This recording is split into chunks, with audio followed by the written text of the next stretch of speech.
Over the weekend, the unnecessarily large amount of time I spend on Twitter actually paid off. I saw something that I never thought I'd see. Bishop Barron agreeing with Vigano.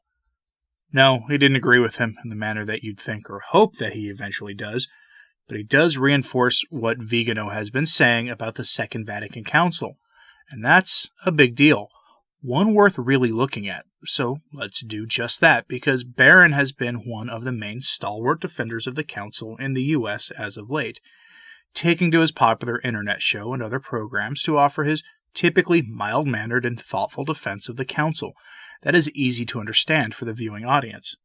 And I'll be up front, Bishop Barron is very good at what he does, and it shows in his work and in his popularity, and in the past I found a lot of his work helpful.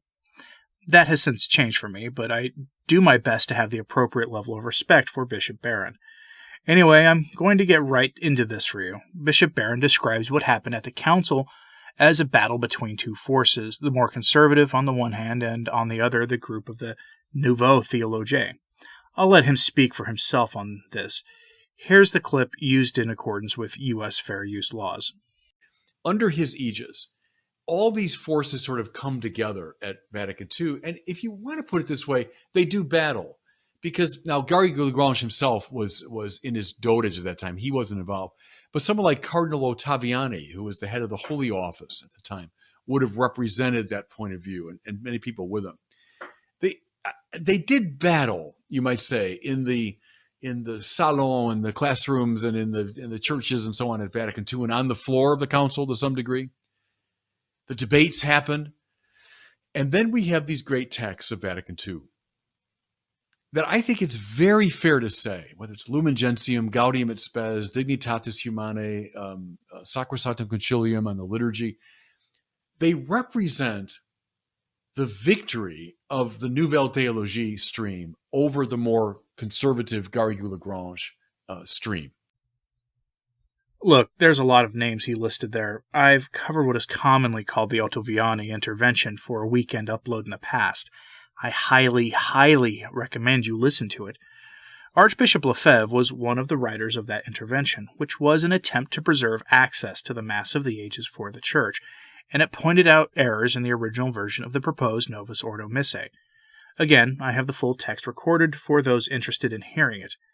Lagrange is another figure named here by Barron, and I've featured his work in the past, and he was one of the great theologians who had influenced the, what we'll call, Catholic group at the Council. I have no other honest way of describing it because, to put it bluntly, the Nouveau Theologie was suppressed by the Vatican to the best of its ability prior to the Council, which is to say not terribly well at all, given what we know about the state of the Church in the decades prior to the Second Vatican Council. Bishop Barron is, in that clip from his show, admitting in a weird way that Vigano was right, at least about one claim he is making about the Second Vatican Council. The summer has been truly the summer of Vigano, with a letter appearing online somewhere from Archbishop Vigano almost every week. This past week he released 3 public statements, 2 of which are available online elsewhere. Look to the mailbag video I put on Sunday, September 27th for a link to where you can hear them. He's very, very active in linking the groups at the Council, who were victorious there, to essentially Uncle Ted and his protégés today. That connection is obvious for me to see, and it probably is for Bishop Barron and the others as well. This isn't merely Archbishop Vigano calling the Second Vatican Council into question, it's calling the entire state of the present hierarchy into question, and that clearly is something that cannot be allowed to go unchallenged. Vigano expressed his point on Vatican II for the first time to Phil Lawler in June of 2020. This set off a cascade of events, including numerous letters from him and other prelates defending or taking on the council itself. 3 months later, this debate continues today. Here is the meat of what Vigano said in June from that interview. Vigano begins by describing how what Barron would call the Nouveau Theologie group had been ready for the council, so ready, in fact, that they were able to, quote, succeed in rejecting the perfectly orthodox preparatory schemas that had been prepared by cardinals and prelates with a reliable fidelity to the Church, replacing them with a bundle of cleverly disguised errors behind long-winded and deliberately equivocal speeches. No one could have believed that, right under the vaults of the Vatican Basilica, the Estates General could be convoked that would decree the abdication of the Catholic Church and the inauguration of France in 1789. And a note here from Phil Lawler is, I've already mentioned in a previous article, Cardinal Suenens called Vatican II the 1789 of the Church. End quote. Vigano goes on to describe a fast one that was pulled on the well-meaning members of the hierarchy before describing the situation the well-meaning prelates found themselves in. Quote, they found themselves in the minority in the linguistic groups, excluded from meetings convened at the last moment, pressured into giving their placet by making them believe that the Holy Father wanted it. And what the innovators did not succeed in obtaining in the conciliar aula, they achieved in the commissions and committees, thanks also to the work of theologians and periti, who were accredited and acclaimed by a powerful opinion machine. There is a vast array of studies and documents that testify to this mentality of some of the Council Fathers on the one hand, and the naive optimism or carelessness of other well-intentioned Council Fathers on the other. The activity of the coitus internationalis patrum, the opposing the innovators, could do little or nothing when the violations of the rules by the innovators were ratified at the sacred table itself by the Pope. End quote. As usual, a link to this is in the show notes at returntotradition.org. Before Vigano, this sort of claim was typically made by people like us, those who had read about the council from historic sources and engaged with the work of those who had been in this work before us, like the good folks at Catholic Family News and the late great John Venari and Father Gruner, or the Matt family at the Remnant, among others, from the initial way of preservation of Catholicism. A lot of this has been going on since practically the council itself. We're all relatively new to this.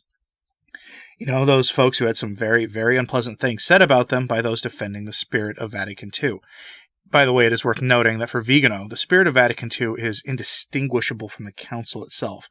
From that same interview, quote, when we commonly speak of the spirit of an event, we mean precisely that it constitutes the soul, the essence of that event. We can thus affirm that the spirit of the council is the council itself, that the errors of the post-conciliar period were contained in nuce, in the conciliar acts, just as it is rightly said that the Novus Ordo is the Mass of the Council. Even if the presence of the Council Fathers, the Mass was celebrated that the innovators significantly call pre-conciliar. And, once again, if Vatican II truly did not represent a point of rupture, what is the reason for speaking of a pre-conciliar church and a post-conciliar church, as if these two were different entities, defined in their essence by the council itself? And if the council was truly in line with the uninterrupted infallible magisterium of the church, why is it that the council that poses grave and serious problems of interpretation demonstrates its ontological heterogeneity with respect to other councils? End quote. It's a good question, and one we may not know this side of the particular judgment. People attempt to dismiss Vigano's criticism and the same thinking from critics that came before him as the stuff of the fringe, but here's the thing. It's an established fact of history that John the 23rd and Cardinal Ottaviani had documents prepared for the council, some of which I have here on this channel. They were soundly rejected by the efforts of a group of periti who had been ready for the council and had wanted to use the council to make modernism triumphant in our time. They succeeded, probably beyond their wildest dreams, and they admitted their efforts after the council. They did so publicly. It's all a matter of public record, and now we get to live with the fruits of their labors. The backpedaling that has been done in recent years by those more aware of the situation to try to recast the council in line with magisterial authority of the church historically is what gets called the hermeneutic of continuity. And while understandable and maybe even laudable, the truth is that these ideas embodied by the Nouveau Theologie and its most influential members, like Teilhard de Chardin before the council, had been rejected and refuted by the church in the years prior to the council from the very highest offices in Rome. That line of thinking was triumphant after the council. Bishop Barron admits it himself, though he'd probably downplay severely the reaction to the Nouveau Theologie from Rome in the decades prior. Let me know what you think about Barron's words. Is it surprising? I don't think so, to be honest, other than in the way he worded what he said in response to the question he'd been asked. He probably could have worded it better, and maybe in hindsight he wishes he had. Or maybe not. I don't know. Let me know your thoughts on this in the comments, and please pray for the church. I'm Anthony Stine. Ave Maria.